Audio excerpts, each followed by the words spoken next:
ভারতে ব্যাংক বা ব্যাংকিং এর ইতিহাস আমরা বলছিলাম। ব্যাংকের ইতিহাসে এর আগের পার্টে আমরা দেখেছি যে ভারতে ব্রিটিশ শাসনকাল থেকে কিভাবে এক এক করে বিভিন্ন প্রাইভেট ব্যাংক তৈরি হয়। আর এই প্রাইভেট ব্যাংক তৈরি হতে হতে 1935 খ্রিস্টাব্দে ভারতে সব থেকে বড় private bank reserve bank of India তৈরি হয়। তারপর 1947 খ্রিস্টাব্দে ভারত স্বাধীন হওয়ার পর ওই রিজার্ভ ব্যাংক অফ ইন্ডিয়া তার ন্যাশনালাইজেশন হয়। এই পর্যন্ত এর আগের ভিডিওতে আমরা দেখেছি। এবার 1949 খ্রিস্টাব্দে আরবিআই ন্যাশনালাইজ হয়ে যাওয়ার পর ভারতে অন্যান্য সমস্ত যে ব্যাংক ছিল সেগুলো সবই ছিল প্রাইভেট। তো ওই প্রাইভেট ব্যাংকগুলো কিভাবে ভারতে সরকারি ব্যাংকে পরিণত হয়ে গেল, মানে ন্যাশনালাইজ হয়ে গেল, আবার 1991 খ্রিস্টাব্দের পরে গিয়ে আবারও কিভাবে বড় বড় প্রাইভেট ব্যাংক তৈরি হয়ে গেল, সেটাই ব্যাংকিং হিস্ট্রির আজকের এই ভিডিওতে বুঝিয়ে দেবো।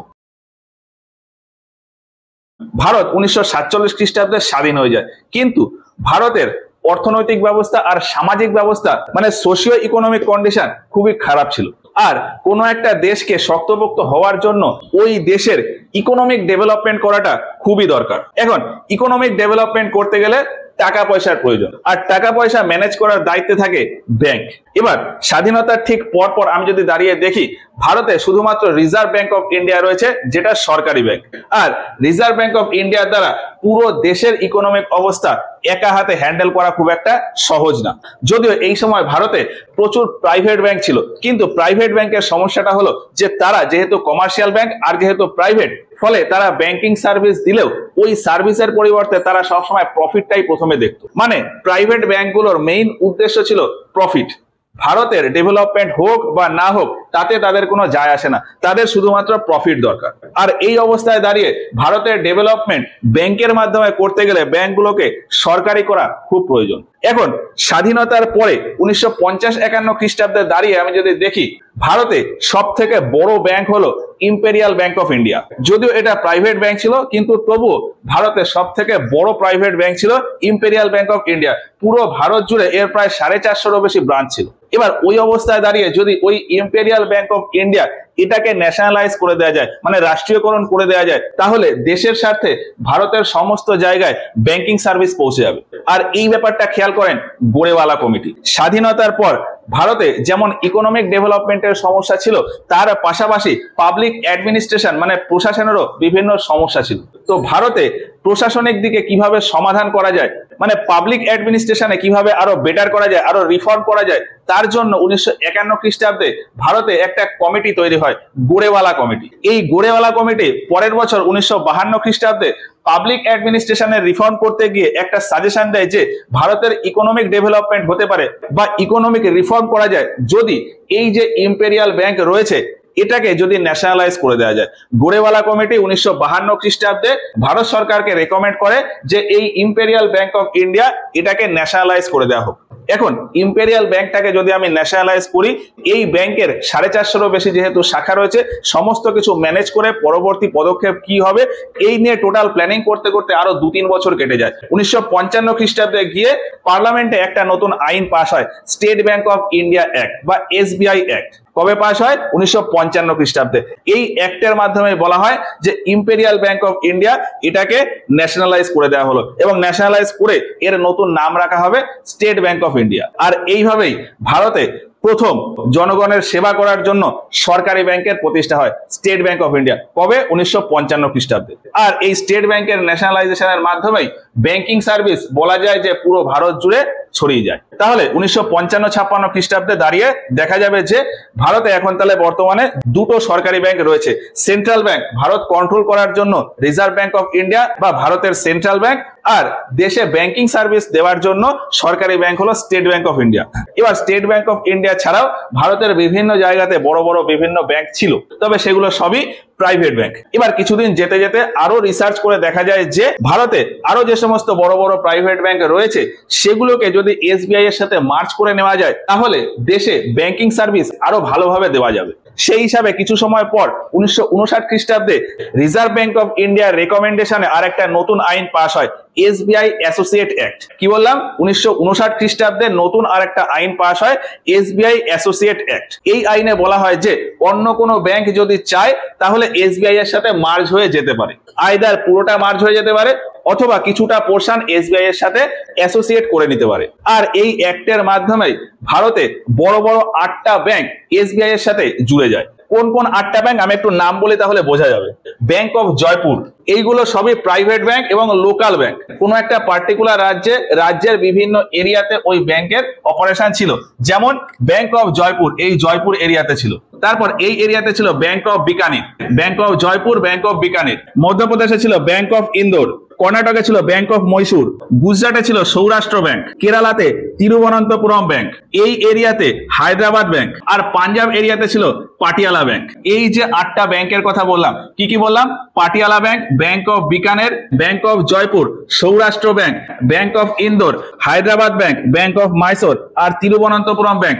এই 8টা ব্যাংক 1959 সালের এসবিআই অ্যাসোসিয়েট অ্যাক্টের মাধ্যমে স্টেট ব্যাংক অফ ইন্ডিয়ার সাথে মার্জ হয়ে যায়। মানে স্টেট ব্যাংক অফ ইন্ডিয়া এই 8টা ব্যাংকের প্রায় 92% শেয়ার কিনে নেয়। এখন স্টেট ব্যাংক অফ ইন্ডিয়া যেহেতু একটা ন্যাশনালাইজড ব্যাংক ছিল, আর সেই ব্যাংকটা এই ব্যাংকগুলোর প্রায় 92%-এরও বেশি শেয়ার কিনে নিয়েছিল।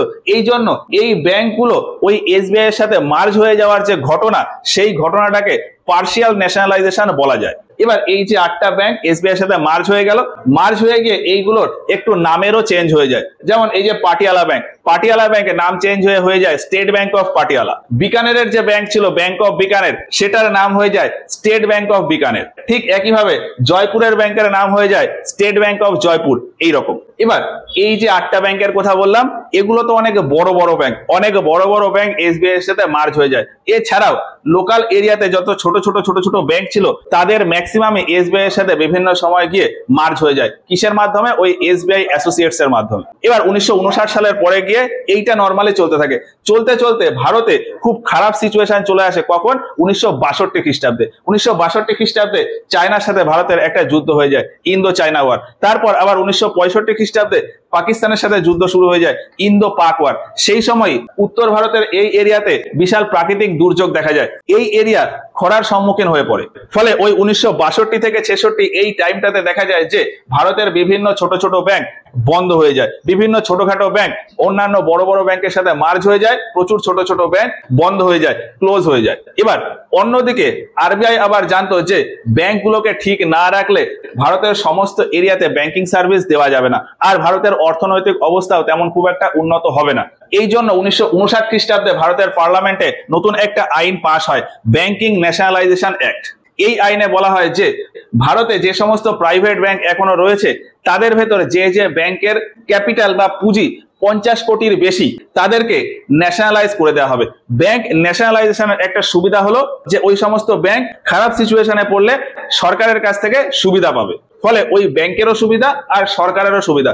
সরকার পুরো ভারত জুড়ে ব্যাংকিং সার্ভিস অ্যাভেলেবেল করে দিতে পারবে। তো যাই হোক, 1959 খ্রিস্টাব্দের ওই ব্যাংক ন্যাশনালাইজেশন অ্যাক্টে বলা হয় যে ভারতে যে সমস্ত ব্যাংক, যে সমস্ত প্রাইভেট ব্যাংক তাদের পুঁজি বা ক্যাপিটাল 50 কোটির বেশি, তাদেরকে ন্যাশনালাইজ করে দেওয়া হবে। আর এই হিসাবে 1969 খ্রিস্টাব্দে ভারত জুড়ে টোটাল 14টা ব্যাংকের ন্যাশনালাইজেশন হয়। এটা হলো ভারতে ন্যাশনালাইজেশনের ফার্স্ট ফেজ। পরে 1980 খ্রিস্টাব্দে গিয়ে আবারও ভারতে বিভিন্ন ব্যাংকের ন্যাশনালাইজেশন হয়। তখন আবার নতুন একটা আইন পাস হয়, banking companies acquisition and transfer of undertaking act. এই আইনে বলা হয় যে ভারতে এখন বর্তমানে যে সমস্ত ব্যাংক রয়েছে, যে সমস্ত প্রাইভেট ব্যাংক রয়েছে, তাদের ভেতর যাদের পুঁজি 200 কোটি টাকারও বেশি, তাদেরকে ন্যাশনালাইজ করে দেওয়া হবে। সেই হিসাবে 1980 খ্রিস্টাব্দে গিয়ে আরো 6টা ব্যাংকের ন্যাশনালাইজেশন হয়। আর এটা হলো ভারতের সেকেন্ড ফেজের ন্যাশনালাইজেশন। তাহলে 1980 খ্রিস্টাব্দে দাঁড়িয়ে ভারতে টোটাল কতগুলো ন্যাশনালাইজড ব্যাংক রয়েছে? এখন 6টা, আগে 14টা হয়েছিল। 14 আর 6 20, আর তার আগে এসবিআই ন্যাশনালাইজ হয়ে গেছিল, তাহলে 21। 1980 খ্রিস্টাব্দে দাঁড়িয়ে ভারতে টোটাল ন্যাশনালাইজড ব্যাংক অর্থাৎ টোটাল সরকারি ব্যাংক ছিল 21টা। তারপর 1991 খ্রিস্টাব্দের পরে গিয়ে আবার এই সংখ্যাটা ধীরে ধীরে কমে গেছে। বর্তমানে এখন ন্যাশনালাইজড ব্যাংক রয়েছে 12টা। তো কিভাবে কি এসছে এক এক করে বলছি। 1980 খ্রিস্টাব্দে ভারতে সেকেন্ড ফেজের ন্যাশনালাইজেশন হলো। এবার এর ঠিক 2 বছর পর 1982 খ্রিস্টাব্দ। 1982 খ্রিস্টাব্দ থেকে ভারতে ছোটখাটো করে ইকোনমিক ক্রাইসিস হতে শুরু করে। এই ইকোনমিক ক্রাইসিস যেতে যেতে 1985-86 খ্রিস্টাব্দে গিয়ে দেখা যায় যে ভারতের ব্যালেন্স অফ পেমেন্টের পরিমাণ কমে যাচ্ছে। ব্যালেন্স অফ পেমেন্টটা কি? একদম সিম্পল অর্থে যে অর্থ দিয়ে বিদেশের সাথে ব্যবসা বাণিজ্য হয়, মাল কেনার জন্য বিদেশকে যে পয়সা দেওয়া হয়, যে পয়সা থাকে সেটাকে বলা হয় ব্যালেন্স অফ পেমেন্ট। ধরলাম ভারতে ব্যালেন্স অফ পেমেন্টে রয়েছে 1000 কোটি টাকা, তার মানে বাইরের জিনিসপত্র কেনার জন্য ভারতের কাছে 1000 কোটি টাকা রয়েছে। এই ব্যালেন্স অফ পেমেন্ট যদি কমে যায় তাহলে বাইরের সাথে লেনদেনের পরিমাণও কমে যাবে। যদি ব্যালেন্স অফ পেমেন্ট না থাকে তার মানে বাইরে থেকে কোনো জিনিসপত্র আনা যাবে না। 1985-86 খ্রিস্টাব্দে গিয়ে দেখা যায় যে ভারতের ব্যালেন্স অফ পেমেন্ট পরিমাণ ধীরে ধীরে কমে যাচ্ছে। ভারতে ইম্পোর্ট বেশি হচ্ছে, কিন্তু সেই তুলনায় ভারত থেকে বাইরের দেশে এক্সপোর্ট তেমন হচ্ছে না, রপ্তানি তেমন হচ্ছে না, কিন্তু প্রচুর পরিমাণে আমদানি হয়ে যাচ্ছে, যার ফলে ভারত থেকে প্রচুর পরিমাণ অর্থ বিদেশে চলে যাচ্ছে। আর এইভাবে চলতে চলতে 1991 খ্রিস্টাব্দে গিয়ে এমন একটা সিচুয়েশন এসে দাঁড়ায় যে ভারতে যা ব্যালেন্স অফ পেমেন্ট রয়েছে তাতে হয়তো খুব বড় জোর 2 থেকে 3 সপ্তাহ বিদেশের সাথে ব্যবসা বাণিজ্য করা যাবে। তাহলে এবার এই সিচুয়েশন থেকে বেরোনো যাবে কিভাবে? ভারত সরকার রিজার্ভ ব্যাংক অফ ইন্ডিয়াকে একটা অ্যাডভাইস বা একটা সাজেশন দিয়েছিল যে আরবিআই যেন নতুন নতুন কারেন্সি প্রিন্ট করে ভারত সরকারকে দিয়ে দেয়, আর সেই কারেন্সি নিয়ে ব্যালেন্স অফ পেমেন্টের ঘাটতিটা পূরণ হবে। কিন্তু আরবিআই এই প্রস্তাবে রাজি হয়নি। এবার এইখানে দুটো তিনটে নাম উঠে আসে। ভারতে এই যে ইকোনমিক ক্রাইসিস চলছে, সেই ইকোনমিক ক্রাইসিস কাটানোর জন্য নতুন একটা কমিটি তৈরি হয়, নরসিংহা কমিটি, যার চিফ ছিলেন এম নরসিংহা। তো কি বললাম, ভারতের ইকোনমিক ক্রাইসিস কাটানোর জন্য এম নরসিংহার আন্ডারে একটা কমিটি তৈরি করা হয়, নরসিংহা কমিটি। এটাকেই নরসিংহা কমিটি 1 বলা হয়। এই সময় আরবিআই এর গভর্নর ছিলেন শ্রী ভেঙ্কট রমন, আর ভারতে ফাইন্যান্স মিনিস্টার ছিলেন ডক্টর মনমোহন সিং। এখন আরবিআই এর গভর্নর শ্রী ভেঙ্কট রমন আর finance minister doctor Manmohan Singh এরা দুজনে একটু পরামর্শ করেন এবং ভারতে যে ব্যালেন্স অফ পেমেন্টের সব থেকে বড় ক্রাইসিসটা রয়েছে সেটা কাটানোর জন্য ভারত সরকারকে বলেন যে সরকারের অ্যাকাউন্টে যে সোনা রয়েছে সেই সোনার থেকে 200 মেট্রিক টন সোনা সুইজারল্যান্ডের একটা ব্যাংক ইউবিএস ব্যাংক সেখানে রেখে টাকা ধার নিয়ে আসা হোক। দুজনের পরামর্শ মতো এই কাজটাই করা হয়। ভারত সরকারের অ্যাকাউন্ট থেকে 20 মেট্রিক টন সোনা সুইজারল্যান্ডের ওই ইউবিএস ব্যাংকের কাছে বন্ধক রাখা হয় এবং সেখান থেকে টাকা আনা হয়। ফলে ব্যালেন্স অফ পেমেন্টের ওই ইস্যুটা তো কেটে যায়, কিন্তু পরবর্তীতে যাতে এই রকম সিচুয়েশন না আসে তার জন্য ভারতের ফাইন্যান্সিয়াল পলিসি বা ইকোনমিক পলিসিতে একটা বিশাল বড় চেঞ্জ করা হয়। নতুন একটা পলিসি আনা হয়, এলপিজি পলিসি, যার পুরো নাম হলো liberalization, privatization and globalization policy. এই এলপিজি পলিসির মাধ্যমে ভারতে ধীরে ধীরে প্রাইভেট কোম্পানি আসতে শুরু করে, ইনভেস্টমেন্ট করতে থাকে, ফলে ভারতের ইকোনমিক ডেভেলপমেন্ট ধীরে ধীরে বৃদ্ধি পায়। এবার এলপিজি রিফর্ম তো এলো, তার সাথে সাথে ইকোনমিক ডেভেলপমেন্ট করার জন্য ওই যে বললাম নরসিংহা কমিটি তৈরি হয়েছিল, নরসিংহা কমিটি কিছু রেকমেন্ড করেছিল। বিভিন্ন রেকমেন্ডেশনের ভেতর 4টে পয়েন্ট ছিল ভারতের ব্যাংকিং সেক্টর রিফর্ম করার জন্য। ভারতের ব্যাংকিং সেক্টর রিফর্ম করার জন্য নরসিংহা কমিটি 4টে রেকমেন্ডেশন দিয়েছিল। কি কি? প্রথমত ব্যাংক কনসলিডেশন, মানে ছোটখাটো ব্যাংক যদি থাকে তাহলে সেগুলোকে মার্জ করে বড় ব্যাংকের সাথে জুড়ে দিতে হবে। এটা নিয়ে ডিটেলস আমি একটু পরে আসছি। ব্যাংক কনসলিডেশন মানে একটা ব্যাংক আরেকটার সাথে মিশে যেতে হবে। ভারতের মার্কেটে নতুন করে প্রাইভেট ব্যাংকে এন্ট্রি করতে দিতে হবে। ভারতে যে সমস্ত ন্যাশনালাইজড ব্যাংক রয়েছে, মানে সরকারি ব্যাংক রয়েছে, তাতে গভর্নমেন্টের যে ওনারশিপ অর্থাৎ ওই ব্যাংকে গভর্নমেন্ট বা সরকারের যে ভাগিদারি তার পরিমাণ কমাতে হবে। আর সর্বোপরি ব্যাংকের ওপর রেগুলেশন আরো ভালোভাবে করতে হবে। এই 4টে রেকমেন্ডেশন নরসিংহা কমিটি ভারতের ব্যাংকিং সেক্টর ইমপ্রুভ করার জন্য দেয়। আর অন্যদিকে reserve bank of India Narasimha কমিটির ওই রেকমেন্ডেশন গুলো মেনেও নেয়। নরসিংহা কমিটির ওই সমস্ত সুপারিশ মেনে নিয়ে আরবিআই 1992 খ্রিস্টাব্দে কিছু ঘোষণা করে। কি কি ঘোষণা করে? আরবিআই ঘোষণা করে যে ছোটখাটো ব্যাংক চাইলে বড় কোনো ব্যাংকের সাথে এখন থেকে মার্জ হয়ে যেতে পারে, অর্থাৎ ব্যাংক কনসলিডেশনের ওই রেকমেন্ডেশনটা অ্যাপ্রুভ হয়ে গেল। আর এই ঘোষণার পরই পরের বছর 1993 খ্রিস্টাব্দে ভারতের একটা প্রাইভেট ব্যাংক ছিল নিউ ব্যাংক অফ ইন্ডিয়া। এই new bank of India Punjab National bank অর্থাৎ পিএনবি এর সাথে মার্জ হয়ে যায়। ওই বছর 1993 খ্রিস্টাব্দে United Bank of India Allahabad ব্যাংকের সাথে মার্জ হয়ে যায়। আরো বিভিন্ন ছোটখাটো ব্যাংক বড় বড় ব্যাংকের সাথে মার্জ হয়, সেগুলোর আর নাম বললাম না, কিন্তু বড় বড় কিছু ব্যাংক মার্জ হয়ে যায়। যেমন 2004 খ্রিস্টাব্দে গিয়ে global trust bank oriental bank of commerce এর সাথে মার্জ হয়ে যায়। এবার একটু আগে ওই অ্যাসোসিয়েট ব্যাংকের কথা বলেছিলাম, খেয়াল আছে? এই যে 8টা ব্যাংক, এই 8টা ব্যাংক এসবিআই এর সাথে জুড়ে গিয়ে এসবিআই অ্যাসোসিয়েট ব্যাংক হয়ে গেছিল। তার ভেতরে এই যে সৌরাষ্ট্র ব্যাংক এসবিআই এর সাথে মিশে গিয়ে কি হয়ে গেছিল? State Bank of Saurashtra. এখন 2008 সালে গিয়ে এই স্টেট ব্যাংক অফ সৌরাষ্ট্র এটা পুরোটা এসবিআই এর সাথে মার্জ হয়ে যায়। স্টেট ব্যাংক অফ সৌরাষ্ট্র যখন ছিল তখন এর 92% শেয়ার এসবিআই এর আন্ডারে ছিল।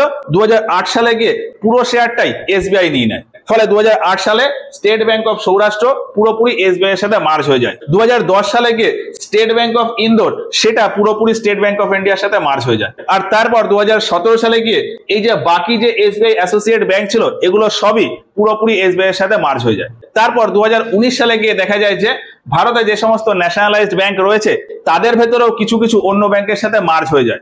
এইরকম 10খানা ব্যাংক ছিল যে 10টা অন্য 4টে ব্যাংকের সাথে মার্জ হয়ে যায়। কবে? 2019 সালে। যেমন সিন্ডিকেট ব্যাংক নামে একটা ব্যাংক ছিল, সিন্ডিকেট ব্যাংক 2019 সালে কানাড়া ব্যাংকের সাথে মার্জ হয়ে যায়। 2019 সালেই এলাহাবাদ ব্যাংক ইন্ডিয়ান ব্যাংকের সাথে মার্জ হয়ে যায়। এইভাবে বিভিন্ন সময় বিভিন্ন মার্জ টার্জ হয়ে বর্তমানে 2025 সালে দাঁড়িয়ে ভারতে টোটাল সরকারি ব্যাংক বা টোটাল ন্যাশনালাইজড ব্যাংক রয়েছে 12টা। কি কি? State Bank of India, Bank of India, Central Bank of India, United Bank of India, তারপর Indian Bank, Punjab National Bank, Punjab and Sindh Bank. কটা হলো? 7টা। এরপর রয়েছে Bank of Baroda, Bank of Maharashtra, তারপর ইউকো ব্যাংক, কানাড়া ব্যাংক আর ইন্ডিয়ান ওভারসিজ ব্যাংক, এই 12টা। তো নরসিংহা কমিটির ওই ব্যাংক কনসলিডেশন এর রেকমেন্ডেশন নিয়ে আরবিআই যে ঘোষণা করেছিল তার মাধ্যমে এইরকম বিভিন্ন ব্যাংক তৈরি হলো। তারপর আরবিআই 1992 খ্রিস্টাব্দে আরো একটা ঘোষণা করেছিল যে ভারতে এখন থেকে নতুন প্রাইভেট ব্যাংক এন্ট্রি নিতে পারবে, মানে ভারতে নতুন নতুন প্রাইভেট ব্যাংক খোলা যাবে। আর সেই হিসাবেই 1993 খ্রিস্টাব্দে ভারতে আবারও নতুন প্রাইভেট ব্যাংক আসে, প্রথমবার ইউটিআই ব্যাংক। আরবিআই এর এই ঘোষণার পর ভারতে প্রথমবার প্রাইভেট ব্যাংক খোলা হয় ইউটিআই ব্যাংক।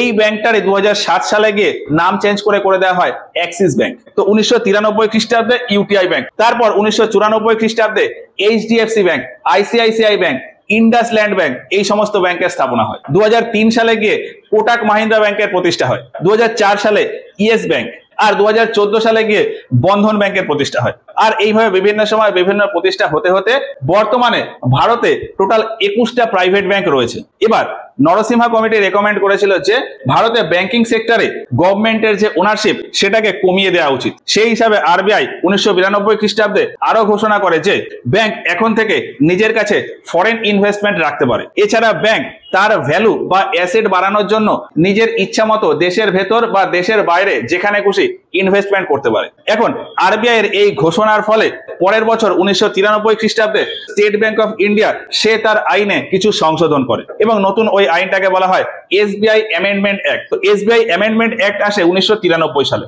এই আইনে বলা হয় যে এসবিআই চাইলে তার টোটাল যে ভ্যালু তার থেকে 33% শেয়ার বাইরে কোথাও বিক্রি করতে পারে। এর আগে এসবিআই এর টোটাল যে শেয়ার সেই পুরো শেয়ারটাই ভারত সরকারের ছিল, কিন্তু 1993 সালে এই আইনে বলা হয় যে এসবিআই তার টোটাল ভ্যালুর ভেতর 33% ভ্যালুর শেয়ার বাইরে অন্য কাউকে ইনভেস্ট করতে দিতে পারে। আর সেই হিসাবে এসবিআই তে তারপর থেকে প্রচুর পরিমাণে ফরেন ইনভেস্টমেন্টও হয়। আর এই ইনভেস্টমেন্ট হতে হতে বর্তমানে যে সিচুয়েশনটা এসে দাঁড়িয়েছে, এসবিআই তে এখন ভারত সরকারের শেয়ার রয়েছে মোটামুটি 57%, এসবিআই তে মিউচুয়াল ফান্ডের ইনভেস্টমেন্ট প্রায় 13%, ফরেন ইনভেস্টমেন্ট রয়েছে প্রায় 10%, ভারতের অন্যান্য ডোমেস্টিক ইনভেস্টমেন্ট রয়েছে প্রায় 12%, আর নর্মাল পাবলিকের ইনভেস্টমেন্ট রয়েছে প্রায় 7 থেকে 8%। তো এসবিআই প্রথম তার এই ইনভেস্টমেন্টে অ্যামেন্ডমেন্ট করেছিল।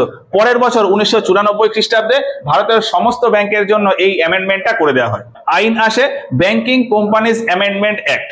এর মাধ্যমে ভারতে যত ন্যাশনালাইজড ব্যাংক রয়েছে তাদের প্রত্যেকের ক্ষেত্রেই ওই 33% শেয়ার সেটাকে বেঁধে দেওয়া হয়। তারপর 1999 খ্রিস্টাব্দে ভারতে নতুন একটা পলিসি আসে, সেটা হলো ডিসইনভেস্টমেন্ট পলিসি। এর মাধ্যমে ব্যাংক চাইলে তার 50% এর থেকে বেশি শেয়ার অন্য কাউকে বিক্রি করে দিতে পারে। তবে ব্যাংকের ক্ষেত্রে এখানে স্পেশালি বলা হয় যে কোনো ন্যাশনালাইজড ব্যাংক যদি তার 50% এর থেকে বেশি শেয়ার অন্য কাউকে দিতে চায় তাহলে এমন কাউকে দিতে হবে যে ওই ব্যাংকের স্ট্র্যাটেজিক পার্টনার হিসাবে কাজ করবে। মানে যে কোনো ব্যাংকের 50% এর থেকে বেশি শেয়ার নিয়ে নেবে তাকে হাইলি এক্সপেরিয়েন্সড হতে হবে, তাকে ওই ব্যাংকের যে সময় তার থেকে আরো বেশি সময় ধরে ব্যাংকিং এ থাকতে হবে। তো ভারতে ব্যাংক যতদিন ধরে রয়েছে তার থেকে বেশি সময় ধরে ব্যাংকিং সেক্টরে রয়েছে এইরকম কোনো কোম্পানি এখনো পাওয়া যায়নি। ফলে ব্যাংকে এই প্রাইভেটাইজেশন বা ডিসইনভেস্টমেন্ট নিয়ে এখনো পর্যন্ত কোনো স্টেপ আসেনি। এবার ওই নরসিংহা কমিটি আরো একটা রেকমেন্ডেশন দিয়েছিল কি, যে ভারতে যে সমস্ত ব্যাংকগুলো রয়েছে সেগুলোকে আরো ভালোভাবে রেগুলেট করতে হবে,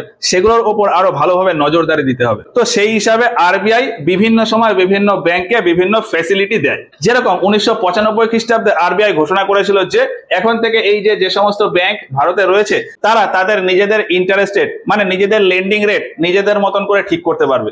ব্যাংক কোনো পাবলিককে বা কোনো কোম্পানিকে কত পার্সেন্টে লোন দেবে সেটা ওই ব্যাংক নিজের মতন করে ঠিক করে নিতে পারে। তারপর জনগণের সুবিধার জন্য বা দেশের সুবিধার জন্য 1999 খ্রিস্টাব্দে এটিএম কার্ড বা স্মার্ট কার্ডের অপশন এনেছিল আরবিআই। 2004 সালে আরবিআই এনইএফটি সিস্টেম চালু করে।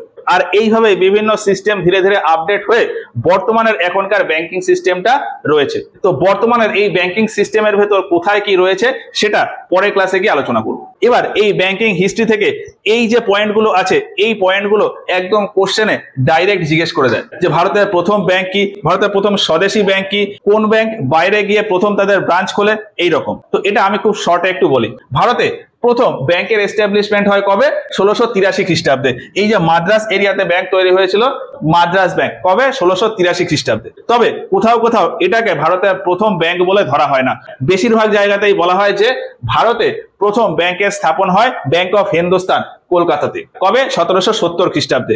আর এই ব্যাংককেই প্রথম পেপার কারেন্সি ইস্যু করার পারমিশন দেওয়া হয়েছিল, যদিও এই ব্যাংকটা পরে 1832 খ্রিস্টাব্দে গিয়ে ক্লোজ হয়ে যায়। তারপর বড় আকারের তিনটে প্রেসিডেন্সি ব্যাংক কবে কবে খোলা হয়? 1806, 1840, 1843। 1806 সালে ব্যাংক অফ ক্যালকাটা, 1809 খ্রিস্টাব্দে গিয়ে যার নাম হয়ে যায় ব্যাংক অফ বেঙ্গল। তারপর 1840 খ্রিস্টাব্দে গিয়ে ব্যাংক অফ বোম্বে, 1843 খ্রিস্টাব্দে গিয়ে ব্যাংক অফ মাদ্রাস। এবার এই তিনটে তো প্রেসিডেন্সি ব্যাংক। এছাড়া প্রেসিডেন্সি এরিয়া ছাড়া ভারতের অন্য কোথায় ফার্স্ট ব্যাংক স্থাপন হয় সেটা হলো এলাহাবাদে, এলাহাবাদ ব্যাংক। ভারতের প্রথম নন প্রেসিডেন্সি ব্যাংক এলাহাবাদ ব্যাংক। কবে প্রতিষ্ঠা হয়? 1865 সালে। এই এলাহাবাদ ব্যাংকটা পুরোপুরি ব্রিটিশদের দ্বারাই চালনা হতো। এবার একটা প্রশ্ন আসে যে ব্রিটিশ আর ইন্ডিয়ান দুজনে মিলে ব্যাংক চালাতো এইরকম প্রথম ব্যাংক কোনটা?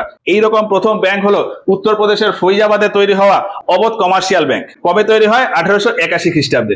এবার আরো একটা প্রশ্ন কখনো কখনো জিজ্ঞেস করে, প্রথমবার ভারতে পুরোপুরি ভারতীয় লোকজন দ্বারা ম্যানেজ করা ব্যাংক কোনটা? তো সেটা হলো লাহোরে পাঞ্জাব ন্যাশনাল ব্যাংক। পুরোপুরি ভারতীয় লোকজন দ্বারা ম্যানেজ করা প্রথম ব্যাংক হলো পাঞ্জাব ন্যাশনাল ব্যাংক। কবে তৈরি হয়? 1894 খ্রিস্টাব্দে।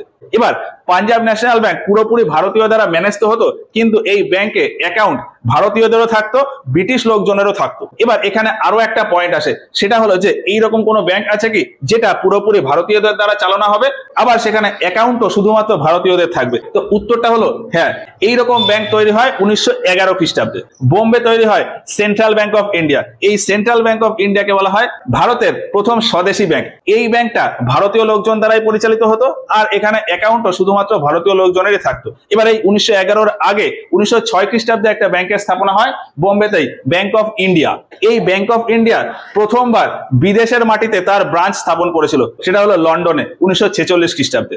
ভারতের প্রথম প্রাইভেট ব্যাংক যেটা বিদেশের মাটিতে তাদের ব্রাঞ্চ ওপেন করে সেটা হলো ব্যাংক অফ ইন্ডিয়া 1946 খ্রিস্টাব্দে। যদিও এর আগে অন্য একটা ব্যাংকের ব্রাঞ্চ লন্ডনে ছিল। 1935 খ্রিস্টাব্দে ভারতে রিজার্ভ ব্যাংক অফ ইন্ডিয়ার প্রতিষ্ঠা হয়। ওই 1935 খ্রিস্টাব্দেই লন্ডনে আরবিআই এর একটা ব্রাঞ্চ খোলা হয়। তো এই হচ্ছে ওভারঅল ভারতের ব্যাংকিং সিস্টেম নিয়ে হিস্ট্রি। এবার ব্যাংকিং সিস্টেম নিয়ে আরো ডিটেলসে আমরা এর পরের ক্লাসে গিয়ে বলবো।